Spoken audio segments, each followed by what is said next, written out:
यहाँ अपने नाज़रीन को अहम खबर से आगाह करें कि कराची में सानहा 9 मई के 2 अहम मफरूर मुल्जिमान शेर शाह खान और शाहरेज खान को शवाहिद की बुनियाद पर गिरफ्तार कर लिया गया है। पुलिस के मुताबिक दोनों मुल्जिमान जिना हाउस हमले और रियासत मुखालिफ सरगर्मियों में बराए रास्त मुलव्विस थे।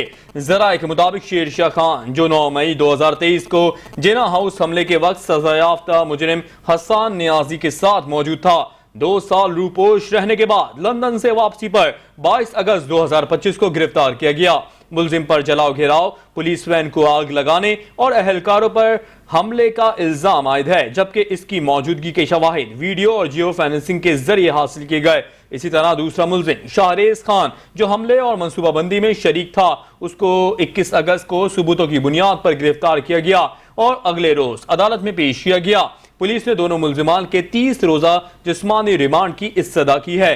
जराये के मुताबिक इन गिरफ्तारियों के बाद बाज़ सियासी हलकों की जानिब से रियासत और इदारों के खिलाफ मनफी प्रोपेगेंडा जारी है। ताहम हुक्काम का कहना है कि 9 मई के मुजरिम कड़ी कानूनी कार्रवाई से नहीं बच सकेंगे। आपको आगाह कर रहे हैं, कराची में सानहा 9 मई के 2 अहम मफरूर मुल्जिमान शेर शाह खान और शाहरेज खान को शवाहिद के बुनियाद पर गिरफ्तार कर लिया गया।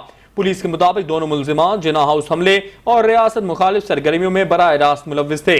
जराये के मुताबिक शेर शाह खान, जो 9 मई 2023 को जिना हाउस हमले के वक्त सजा याफ्ता मुजरिम हसन नियाजी के साथ मौजूद था, 2 साल रूपोश रहने के बाद लंदन से वापसी पर 22 अगस्त 2025 को गिरफ्तार किया गया। मुलजिम पर जलाओ घेराव, पुलिस वैन को आग लगाने और अहलकारों पर हमले का इल्जाम आयद है, जबकि उसकी मौजूदगी के शवाहिद वीडियो और जियो फेंसिंग के जरिए हासिल किए गए। इसी तरह दूसरा मुलजिम शाहरेज खान, जो हमले और मंसूबाबंदी में शरीक था, उसको 21 अगस्त को सबूतों की बुनियाद पर गिरफ्तार किया गया और अगले रोज अदालत में पेश भी किया गया। पुलिस ने दोनों मुल्जिमान के 30 रोजा जिस्मानी रिमांड की इस्तदा की है। जराये के मुताबिक इन गिरफ्तारियों के बाद बाज़ सियासी हलकों की जानिब से रियासत और इदारों के खिलाफ मनफी प्रोपेगेंडा जारी है। ताहम हुक्काम का यह कहना है कि 9 मई के मुजरिम कड़ी कानूनी कार्रवाई से नहीं बच सकेंगे।